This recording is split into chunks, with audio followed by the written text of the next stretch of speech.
English Leap Podcast. From Speak English with Class. Anna, I think my brain has commitment issues. That is a strong opening. What happened? I started learning English with one app. Then I saw another app that looked better. Then I bought a course. Then I watched 3 YouTube teachers. Then I downloaded a vocabulary PDF. And did you finish any of them? Please don't ask painful questions this early. So you were not learning English. You were collecting English learning tools. That sentence hurt because it is true. This happens to so many learners. The beginning feels exciting. New notebook, new plan, new motivation, new me. And then? Then day 4 arrives and suddenly my brain says, maybe we should learn Spanish. Ah, the classic distracted brain. Yes, my brain sees a new shiny thing and runs after it like a puppy in a park. That is funny and sadly very accurate. Right? Cute puppy, terrible focus. Then today we definitely need to talk about focus. Please, because my brain needs a leash. Hey, English learners, welcome back to the English Leap Podcast, your cozy little place to learn easy English through real, everyday conversations. I'm Anna. And I'm Jake, currently trying to stay loyal to one goal for more than 4 business days. 4 business days? So weekends don't count. Weekends are emotionally complicated. Fair. Then this episode is definitely for you. Today we're going to talk about focus in a kinder, smarter way. Because maybe the problem is not that you are lazy. Maybe the problem is that your brain is getting pulled in too many directions. Pulled in too many directions, that feels accurate. And that's really the heart of today's episode. We're not just talking about wanting to focus. We're talking about how to stay with one goal long enough to grow. Especially with English learning. Because many learners don't fail because they are weak. They struggle because they keep starting again. A new app, a new course, a new teacher, a new notebook. And suddenly they are busy with English but not really moving forward. That line makes me uncomfortable. Good. It means we found the right topic. So today we'll talk about how to stop chasing every new shiny idea and build real focus. And we'll do it without shouting at ourselves. Thank you. I respond badly to shouting. Most people do. And I think language can help too. Yes, because the way we talk about focus matters. If I say, I'm lazy, I usually don't feel motivated. I just feel worse. Same. And I can never finish anything sounds so final, like the story is already over. But it is not over. Right. So later, and say it better, we'll take those harsh sentences and make them sound more honest, more natural, and more useful. And we'll also slow down some powerful words in Word Tour. So if you're B2 to C1, stay with us. You'll get stronger words and deeper ideas. And if you're B1, don't worry about understanding every word. Just follow the main idea. That is already great practice. And if one sentence feels useful today, maybe write it down. Don't let it disappear after the episode. You can also practice more slowly in the English Leap Club with the transcript, Word Tour, quizzes, and shadowing practice. The link is in the description. All right, so let's start with the big question. Why does the brain love new things so much? And why do we leave our real goal right when the real progress is about to begin? Okay, Anna, I want to defend myself for 1 minute. Go on. I'm listening carefully. If I watch another English video or try another English app or save another grammar PDF, I am still learning English, right? Sometimes. That sometimes is already hurting me. Because it depends. If the new video helps the practice you already planned, great.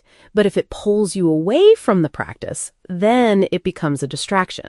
A distraction means something pulls my attention away from what I was doing. Right, and this is the tricky part. For English learners, the distraction can look educational. So watching English videos can still be a distraction. It can be. Let me ask you something. If your plan was to record one short voice note in English, but instead you watched 5 videos about speaking confidently, did you practice speaking? No. What did you do? I watched people explain speaking. There it is. That sentence is rude but fair. Many learners are not lazy. They're preparing to practice, but not practicing. So they feel busy with English. Busy, yes, but not always moving forward. Give me one real example. Imagine a learner downloads a speaking app on Monday. Strong beginning. Very strong. They do 4 lessons. They feel proud. They imagine themselves speaking confidently in meetings, at the airport, with friends. The movie version of the future. We all love that movie. Mine has background music. I believe that. Continue. Then Thursday comes. The app feels normal. The exercises repeat. The learner has to say the same kind of sentence again. And the brain says, this is boring. Maybe. Or maybe the brain says, this is no longer new. That is different. Very different. Then a video appears. Speak English faster with this one method. Dangerous title. The learner clicks. The app is forgotten. And now the learner feels excited again. But not necessarily better. That is the part I want learners to notice. So the new thing gives excitement, but the old thing may have been giving progress. I'd say it even simpler. Excitement is not proof that something is better. Ooh, that is good. And boredom is not proof that something has stopped working. That is even better. Let's make it more personal. If learners check their phone, they may find an English app they opened twice and forgot. A course at 12% complete. A grammar PDF saved months ago. A vocabulary list they promised to review.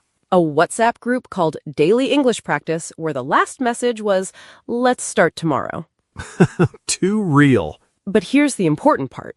None of these things are bad. The app is not bad. The course is not bad. The PDF is not bad. The problem is that none of them became a finished practice. So this is not really about having too many resources.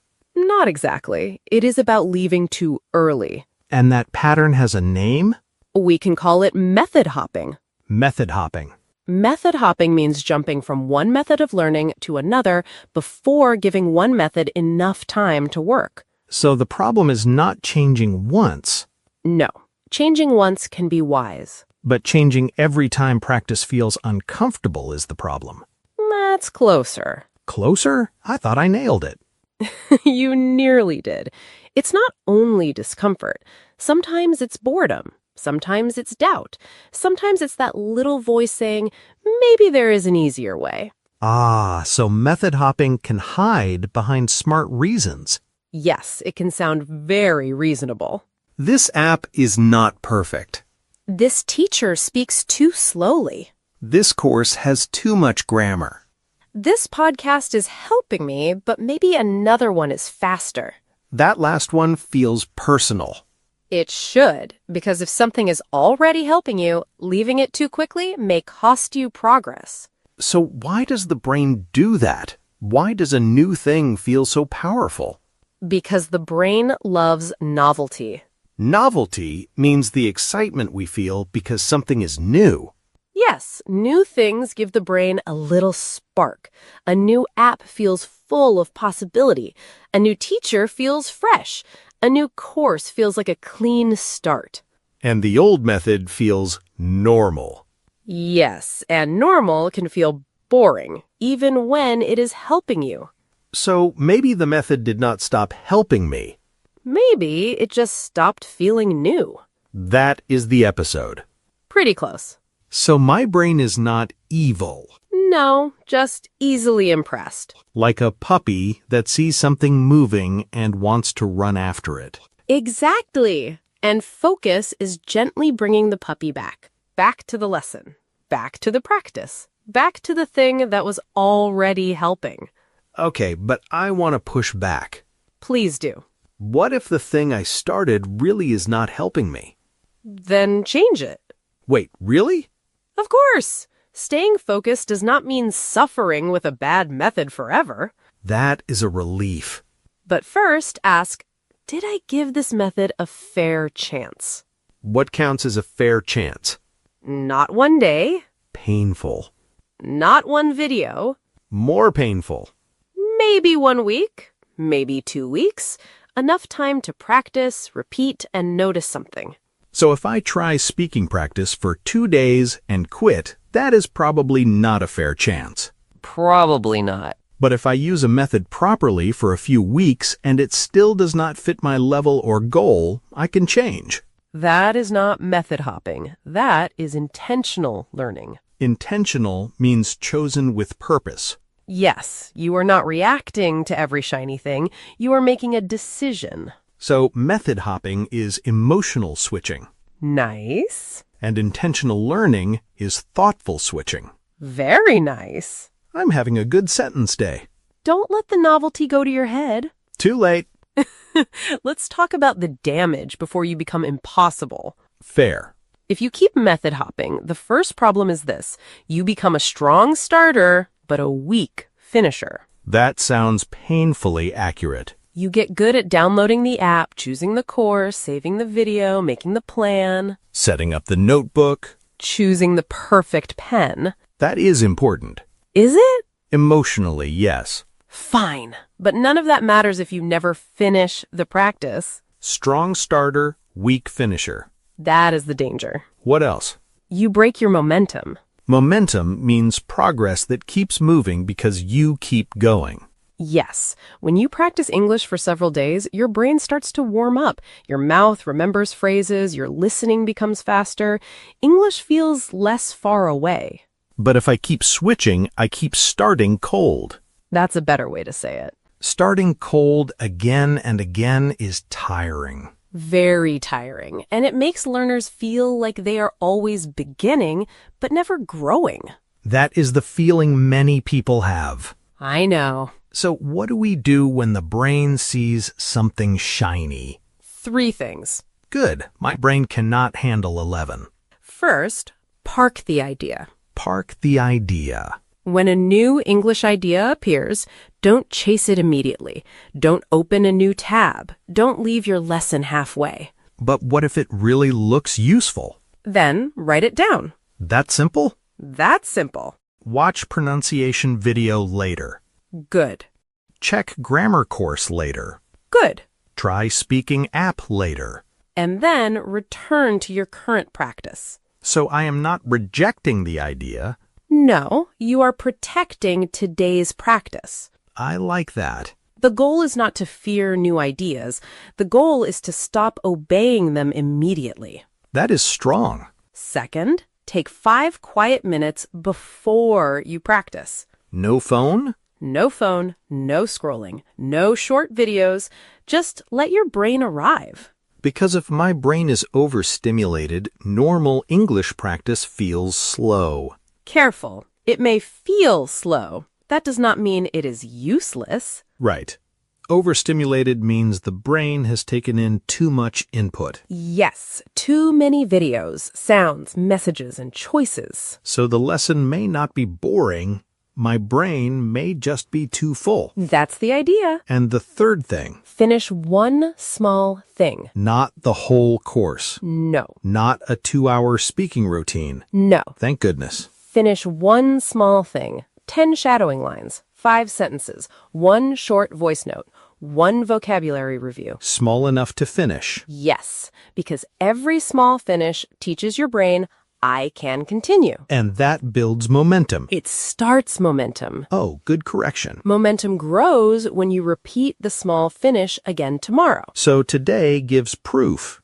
Tomorrow builds rhythm. Beautiful. I recovered well. You did. So the 3 actions are park the idea, take 5 quiet minutes, finish 1 small thing. Yes, that is intentional learning. I stop letting the internet choose my English practice. And you choose one helpful thing long enough to give it a real chance. So maybe the question is not, what new method do I need? Maybe the question is, what is already helping me and have I stayed with it long enough? That feels honest. And kind. Okay, English learners, when your brain sees a shiny new English idea today, Park the idea. take 5 quiet minutes Finish one small thing. and gently bring your puppy brain back to the practice. Now that we've used some strong words in this conversation, let's slow them down. Let's go to Word tour. where we slow down strong words from today's conversation. These words will help you talk about focus, learning habits, and why we keep jumping from one thing to another. Our first word is distraction. Distraction.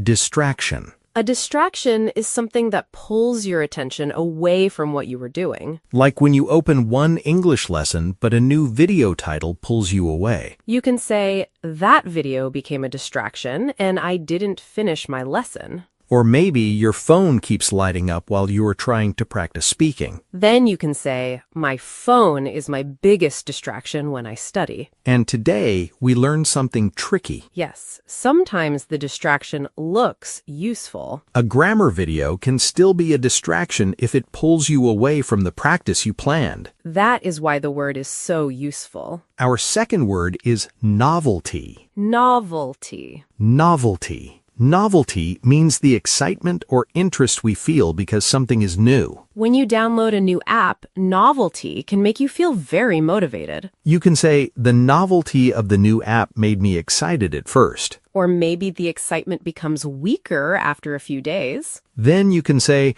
once the novelty faded, I stopped using the app. Very natural sentence. Very painful sentence, too. Many learners quit when the novelty fades. But that may be the moment when real practice is beginning. Our third phrase is method hopping. Method hopping.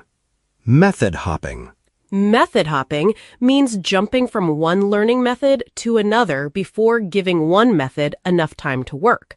It is not a formal academic phrase, but it sounds natural and clear. If you start a speaking app, then leave it for a grammar course, then leave that for a vocabulary PDF, you are method hopping. You can say, I'm not making progress because I keep method hopping. Or maybe a friend buys many English courses, but finishes none. You can say, he needs to stop method hopping and finish one course first. Strong sentence. Direct, but useful. Our fourth word is overstimulated. Overstimulated. Overstimulated. If you are overstimulated, your brain has taken in too much input. Too many videos, too many sounds, too many messages, too many choices. After scrolling for a long time, a normal English lesson may feel slow. You can say, I feel overstimulated after too much scrolling. Or maybe you need quiet before studying. Then you can say, I need 5 quiet minutes because my brain feels overstimulated. This is a very useful word for modern life. And very useful for English learners. Our fifth word is momentum. Momentum. Momentum. Momentum means progress that keeps moving forward because you keep going. If you practice English one day, that is good. But if you practice several days in a row, it becomes easier to continue. You can say, I'm building momentum with my English practice. Or maybe you keep changing methods and restarting. Then you can say, I lose momentum when I keep changing my method. This word is powerful because English progress needs rhythm. Starting is good, but continuing builds momentum. Our sixth word is intentional. Intentional. Intentional means done with purpose. You choose it carefully instead of doing it automatically. If you let random videos decide your English practice, that is not very intentional. But if you choose one lesson, park new ideas, and finish today's task, that is intentional. You can say, I want to be more intentional with my English practice. Or, I'm trying to be intentional instead of jumping from one method to another. That is the solution word today. Distraction pulls you everywhere. Being intentional brings you back. So those are today's strong words. Distraction, novelty, method hopping, overstimulated, momentum, and intentional. And these are not words to just hear once and forget. Right. If 1 or 2 words felt useful today, come back to them. Practice them slowly. Use them in your own sentences. That's also why we have the English Leap Club with transcripts, word tour practice, quizzes, vocabulary, and shadowing practice. It helps you take the episode a little deeper after listening. Because listening once is nice. But practicing again is where the words start to become yours. And now, let's use some of today's ideas in more natural sentences. Yes, it's time for Say It Better, where we take simple learner sentences and make them sound more natural. And today, we're talking about focus, learning habits, and the way we speak to ourselves when we keep starting again. Here's the first one. I'm lazy. I can't focus. That sentence sounds heavy. It does. And the word lazy makes it sound like your whole personality is the problem. A better sentence is, I'm having trouble staying focused today. That feels kinder. It doesn't attack you. No, it describes what is happening. You could also say, my attention is getting pulled in too many directions. That feels honest without making you feel small. Here's another one. I always change my English method. The meaning is clear, but the word always makes it feel hopeless. A better sentence is, I've been method hopping lately. Good. That feels more specific. It names the pattern. Yes, and once you name the pattern, you can change it. You could also say, I'm trying to stay with one method long enough to see progress. That feels much more hopeful. Here's another one. This lesson is boring. I need a better one. That sentence sounds familiar. Very familiar, and sometimes it may be true. Maybe the lesson is not right for you. But sometimes the lesson is not the problem. Right. Sometimes the novelty has just faded. A better sentence is, this lesson feels slow, but it may still be helping me. That stops the rush. It gives the lesson a fair chance. You could also say, before I switch methods, I want to finish this practice first. That feels intentional. Here's another one. I watched many English videos, but I didn't improve. That sentence is understandable, but it is missing something important. Practice? Yes, watching is not always the same as practicing. A better sentence is, I've watched a lot of English videos, but I need to practice more actively. Now that's useful. It points to the method, not the person. You could also say, I understand more when I listen, but I need to speak and repeat more. That feels honest and useful. Here's another one.